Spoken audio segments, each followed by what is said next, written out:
E2 May 2022 V1. 1 Quetzal, A.I.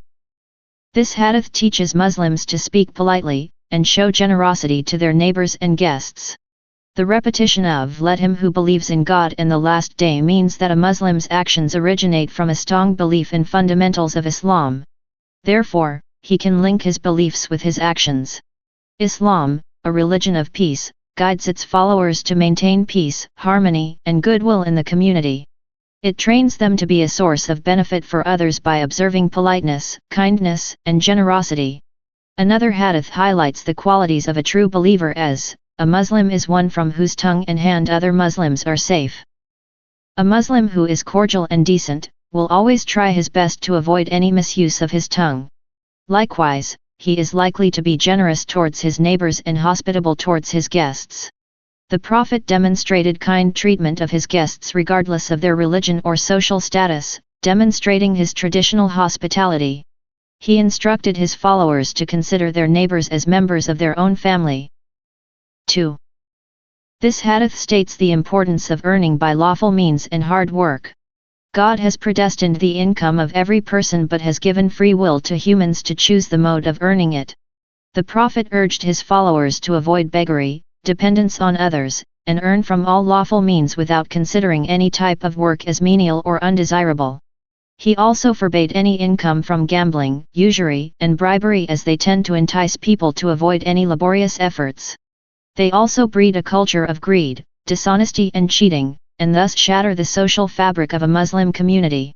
God loves those who earn by honesty and dedication, as is supported by another hadith, "One who earns his livelihood by the sweat of his brow is a friend of God."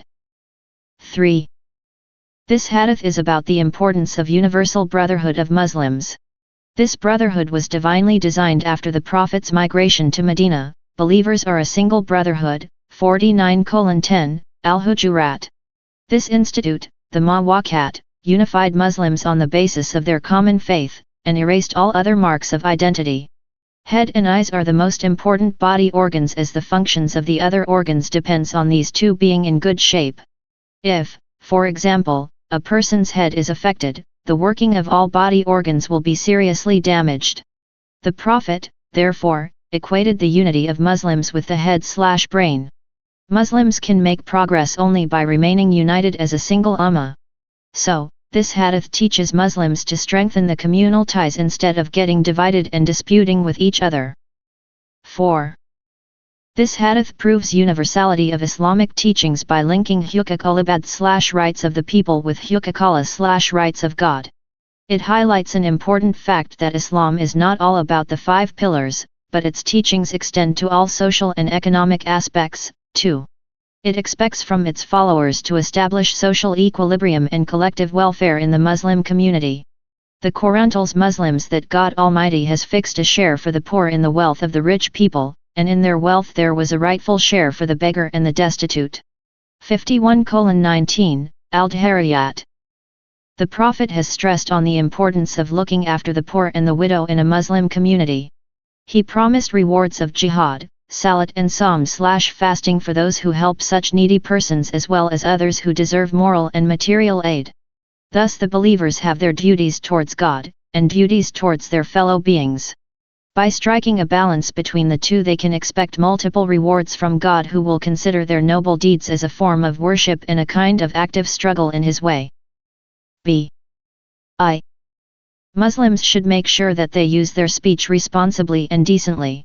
The Quran describes this quality as a mark of identity of Muslims by saying, "Believers will surely get through, who avoid vain talk."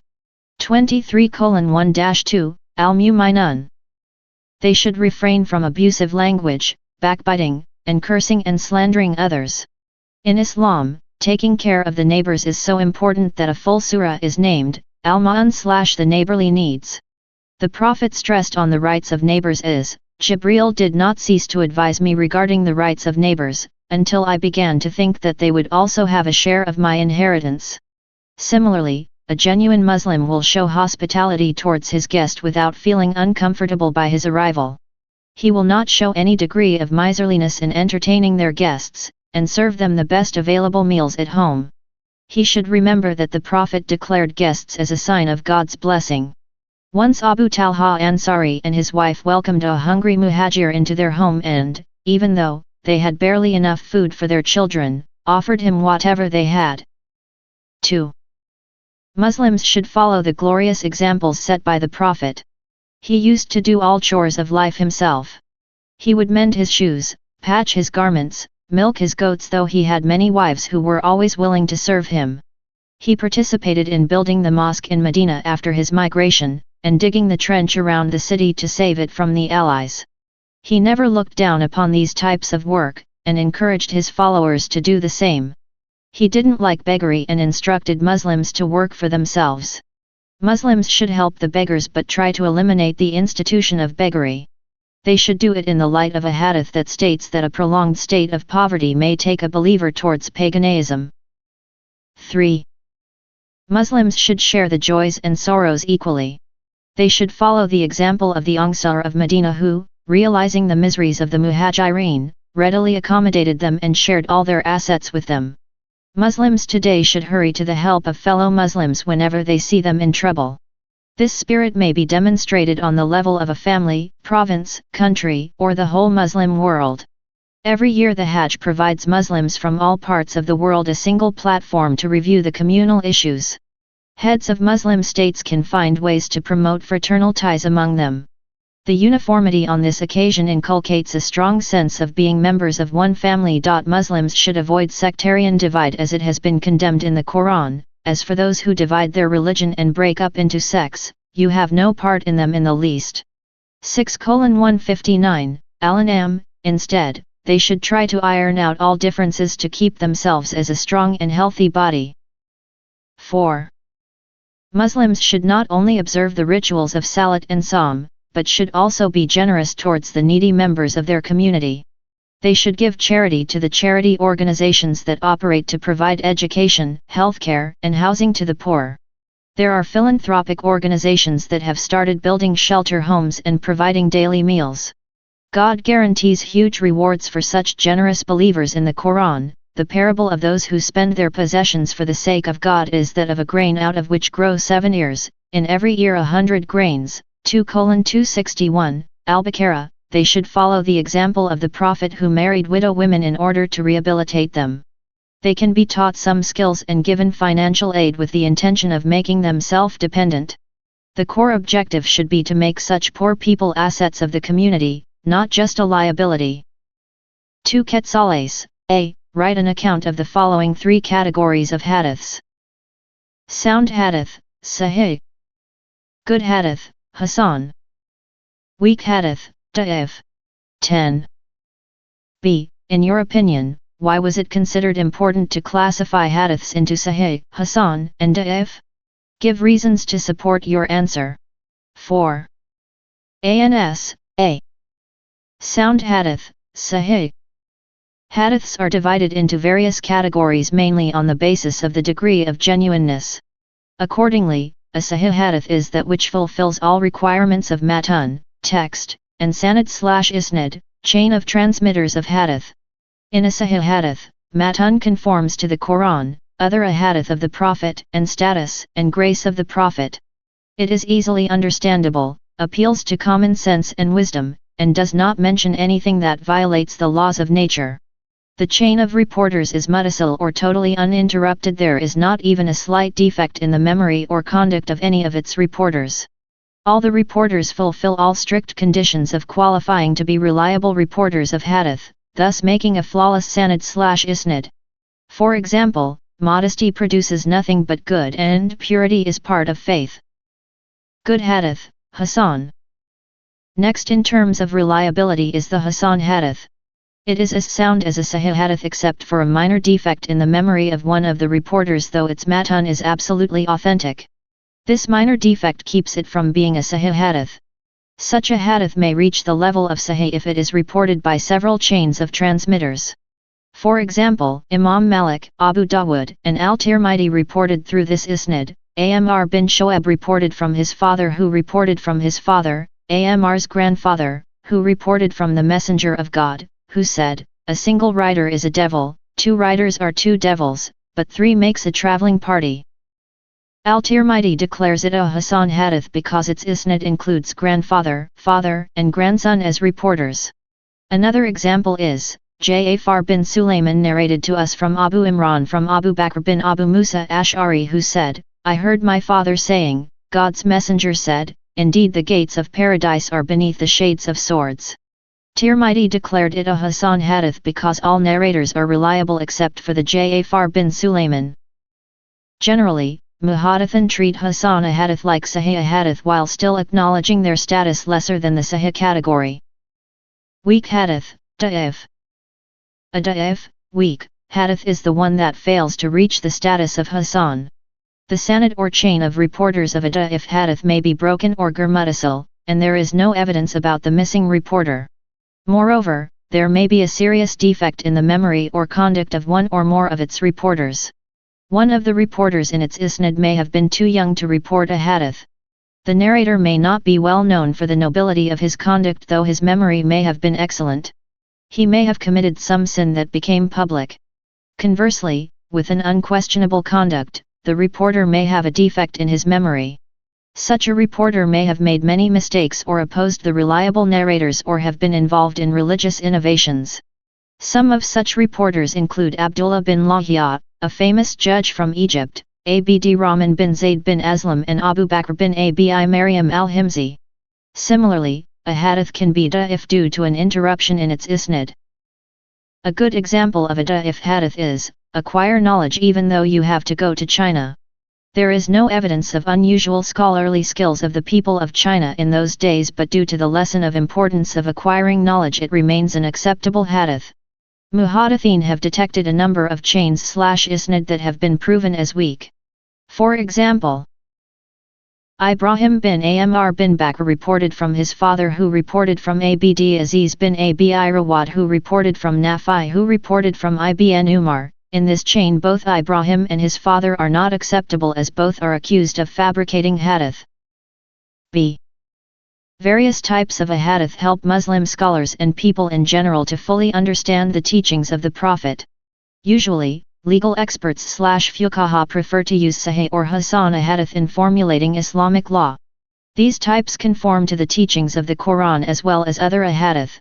This prevents flaws in the laws made by them, and thus removes any confusion for the ordinary Muslims. A da'if hadith is not rejected by Muslim scholars because its matan may contain important moral teachings, but only the isnad may have some minor or major defect. For example, I, the Prophet, have been sent as a teacher. This is an acceptable hadith because there is no doubt about the Prophet is the greatest teacher and mentor. He is accorded this status even by several non-Muslims. 3 Quetzales, A. Write about the Battle of the Bridge and the Battle of Buwaib, fought during the Caliphate of Umar. 10. B. Why was victory in the Battle of Buwaib significant for Muslims? 4. Ans. A. Battle of Marwa/Jasr/the Bridge. Persians were infuriated by successive defeats at hands of Arabs. So, Rustam sent an army of around 10,000 soldiers under Bahman, in October 634 AD. This army included many war elephants, and carried the imperial banner of panther's skin, the Darif Shari Kaviani, that had been the symbol of Persian might for about 1,000 years. The Arabs camped on the western/Arab bank of the Euphrates River. Bahman quite cleverly challenged Muslims to come to over their side or else the Persians would cross over to them. Against the advice of many senior companions, Abu Ubaidah crossed the river after building a bridge of boats, but soon he realized his fatal mistake. The Persian/eastern bank was a narrow area hemmed between the Persian army in front and the river behind. The strong Arab army that was less than 10,000, couldn't withstand Persian army due to the strategic mistake of their commander. The Arab horses were frightened by the Persian war elephants. Abu Ubaidah asked his troops to step down to fight on foot, but they couldn't repulse the elephants. Abu Ubaidah was trampled and killed. Other Muslim commanders, all 7 from Banu Thaqif, were also killed one after the other. A Muslim soldier cut the ropes of the bridge, and when his fellows tried to retreat by crossing the river, they too failed. At this critical moment, al-Muthanna took the command to ensure a retreat. However, Out of an army of 10,000, hardly 3,000 were able to cross it back to the Arab side. This was the greatest defeat suffered by the Arabs at the hands of the Persian. Al-Muthanna was seriously wounded, but he managed to defeat the Persians in the next encounter, the Battle of Buwaib, in November 634 AD. The Battle of Buwaib. Caliph Umar was greatly shocked over the defeat of Muslims in the Battle of the Bridge/Marva. The Muslim commander Al-Muthanna, though wounded in this battle, was bold and courageous enough to lead the Muslims in the next encounter with the Persians. In November 634, according to some sources 635 AD, Hazrat Umar collected forces by delivering impassioned speeches. As a result of this, tribal chief of Azd sent 700 troops, 1,000 troops came from Banu Tamim, and Adi bin Hatim Tai came several hundred troops. Similarly, Banu Kinana, Banu Hanzala and other tribes also sent soldiers. Even the Christian Arab tribes voluntarily dispatched thousands of troops to Hazrat Umar's army. Al-Muthanna, in the meantime, had gathered a huge force on the Iraqi border. News of these developments was conveyed to Rustam in the Persian court. He raised a large army of several thousands, including 12,000 special horsemen, and put it under the command of Mehran Hamdani, who was quite familiar with the Arab war tactics. Muslims had camped on the western/Arab bank of the Euphrates River. Al-Muthanna arrayed his army skillfully by appointing Mazur on the right flank and Nasr on the left flank. Mehran decided to cross the river over to the Arab side. This, however, proved advantageous for the Muslims. The Persian attack was sudden and fierce, but Muslims fought boldly in the first phase of the fight. In the second phase, the Persian attack was so powerful that Muslims began to retreat. Seeing this, Al-Muthanna shouted at Muslims to raise their spirit. He, with his troops, penetrated into the center of the Persian army and continued to advance.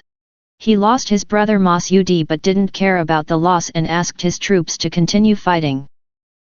Bilal bin Anas, a Christian chief in the Muslim army, was also killed, and Al-Muthanna carried him with respect, and laid him beside Mas'ud's dead body. Finally, Mehran was killed by a young soldier, Jabir bin Abdullah, of Taklib tribe, and the Persians began to flee. Al-Muthanna reached near the bridge to block the Persian escape. Therefore, a huge number of Persians were killed and Muslims were able to take the revenge of their defeat in the Battle of the Bridge. After this victory, Muslim forces got spread throughout Iraqi territories. This was another major victory of the Muslims that greatly damaged the Persian pride and prestige. B. Victory in the Battle of Buwaib raised the spirit of the Muslim army that needed to recover from the shock of their defeat in the Battle of the Bridge. They developed strong hope of overpowering the mighty Persian army that was seen to be an invincible force in general. The Persians were undoubtedly one of the two superpowers of the time. By defeating them, the Muslims overcame the fear of the dominance of the Persians in region, and thus began to reshape the world history. They got control of the fertile area of southern Iraq or Chaldea. Moreover, they were prepared to fight with a renewed vigor in the historic Battle of Qadisiyah. Their victory in Qadisiyah and finally Nihawand would make them the rulers of the Persian Empire of Iraq and Persia/Iran. 4. Quetzales, A. Give an account of the main reasons for the revolt against Uthman's rule and the events of the rebellion in Medina. 10. B. In your opinion, what was the most serious consequence of Uthman's assassination? Give reasons to support your answer. 4. Ans. A. Hazrat Uthman faced serious troubles from 651 AD to 656 AD. He was accused of favoring his kinsmen as he appointed his close relatives on key posts. Abdullah bin Amir was made governor of Basra. Abdullah bin Abi Sarah was appointed governor of Egypt, while Muawiyah was given a larger territory of Syria to govern. The caliph's secretary, Marwan bin al-Hakam, was also his relative. Despite the competence of all these, the people in general criticized the caliph as he extended more favors to them. The caliph allowed his governors to draw loans from the Bayt ul-Mal, and amass funds collected from their provinces. Moreover, he showed lenience whenever complaints against them were brought to him. Some of them are reported to have taken loans from the Bayt ul-Mal but had not paid them back. He appointed his cousin Walid bin Uqba as governor of Kufa. He was not a well-reputed man since the days of the Prophet. The Caliph changed him with another of his relative, Sa'id bin al-As. He, too, drew some loan but failed to return it in time. Muhammad bin Abu Hudhayfa objected to the style of governance of Ibn Abi Sarah, the governor of Egypt. Despite his repeated complaints, the Caliph did not take any action against Ibn Abi Sarah. Hazrat Uthman allowed the Arabs to acquire lands in the conquered areas, while the previous caliphs had banned this. This step intensified hostility between the Arabs and the local inhabitants. Another allegation against him was that he used the state pastures for his own use and restricted the people from using them. In fact, as the executive head of the state, it was his duty to supervise and maintain the state pastures, and this tradition was introduced by the previous two caliphs. Similarly, when Hazrat Uthman enlarged the court around the Kaaba in 647 AD, many houses were demolished. Though the owners were paid the compensation, they joined the rebels against him. Hazrat Uthman prepared the copies of the original script, Mushaf-i-Hafsa, and ordered burning the disputed copies of the Quran with the noble intention of avoiding disunity among Muslims. However, this step was seen by the people as an insult of the Holy Book.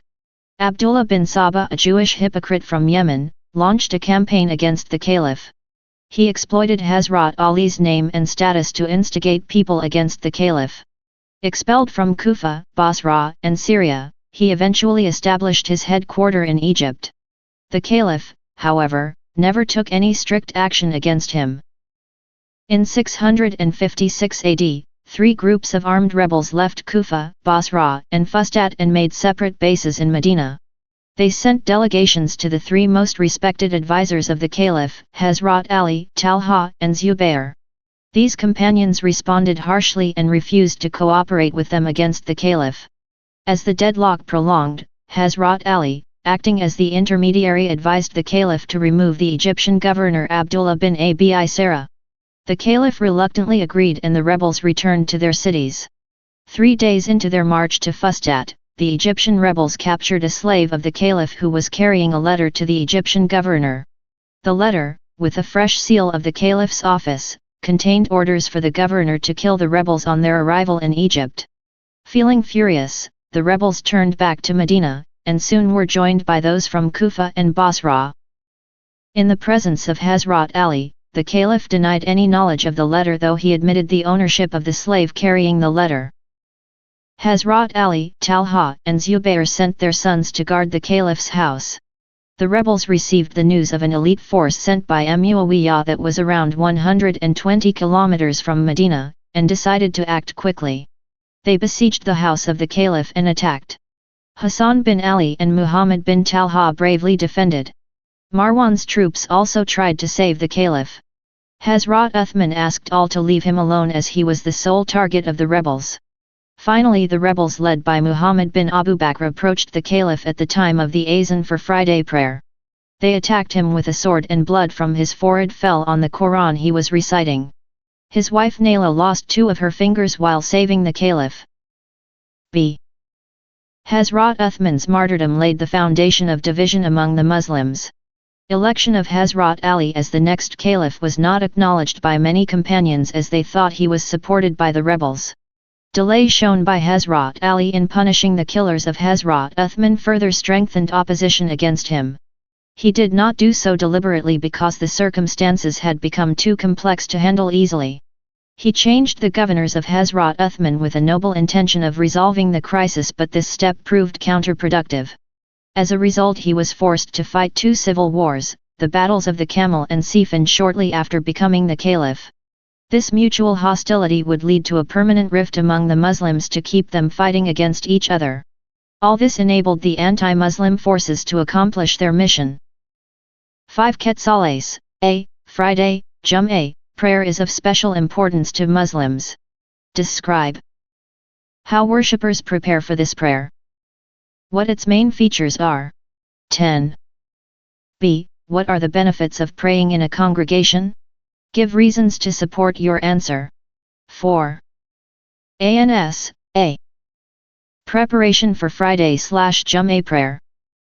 Friday is the most important weekday for the Muslims. On every Friday, the Zuhr prayer is not offered in the mosques. Instead, a special congregational prayer, named after the day, is performed. It is mandatory for Muslim men, though Muslim women may also go to the mosque if there are exclusive arrangements for them. All Muslims make special preparations before offering the prayer. The Prophet instructed in this regard. The taking of a bath on Friday is compulsory for every male Muslim, and also the cleaning of teeth with siwak and using of perfume if it is available. Sahihan, accordingly, they cut their nails, take a bath and put on neat clothes and perfume. Following the Quranic command, they hasten to the nearby mosque, O you who believe. When azan is delivered on Friday, then rush to the remembrance of God and leave all business transactions. 62:9, Al-Jamu'ah. Generally, Muslims prefer to walk to the mosque in order to get greater reward. According to various ahadith, it is prohibited to Muslims to eat anything of offensive smell before entering the mosque. Hazrat Jabir bin Abdullah reported, "Whoever eats garlic or onion should keep away from our mosque and should remain in his house." Muslims should, therefore, avoid these foods as well as tobacco before going to the mosque. Main features. According to the scholars, the strength of the congregation should not be less than 40. There is no Qiyada prayer for this prayer. There are 2 fars/obligatory rak'at are offered instead of 4 rak'at of routine Zuhr prayer. If missed, then Zuhr prayer is to be offered by the individual. Preferably, Muslims should reach the mosque after hearing the first adhan. The imam may deliver a speech in the native language after the first adhan. After the second adhan, the imam delivers a khutbah/sermon in Arabic, during which it is mandatory to keep silent, as is evident from this hadith. When the imam is delivering the khutbah, and you ask your companion to keep quiet and listen, then no doubt you have done an evil act, as you have not observed complete silence. It is delivered in 2 parts and contains teachings of the Quran and hadith. The imam sits for a brief interval after the first part and then stands up again to deliver the second part. According to the scholars, all those acts that nullify salat, nullify the khutbah. After the sermon, the iqamah, quick recitation of azan in a low voice, is delivered by a muqtadi standing in the front row, and then all muqtadis make the intention of offering the prayer behind the imam. After completing the 2 rak'at, the remaining rak'at may be offered in the mosque or at home. B. Muslims prefer to offer prayer in congregation because it carries 27 times greater reward than offering it alone. Moreover, every step a Muslim takes to the mosque earns him the reward of charity. Such a prayer becomes a source of promoting unity, brotherhood, and equality among the Muslims as they stand together regardless of their socio-economic status. The Prophet summed up these benefits by instructing, establish the rows for prayer, stand shoulder to shoulder, accommodate your brothers, and do not leave any breaches/space for Satan. Whoever connects a row, God will connect with him. Prayer in congregation makes Muslims more disciplined as they follow the schedule of the prayer that keeps changing seasonally.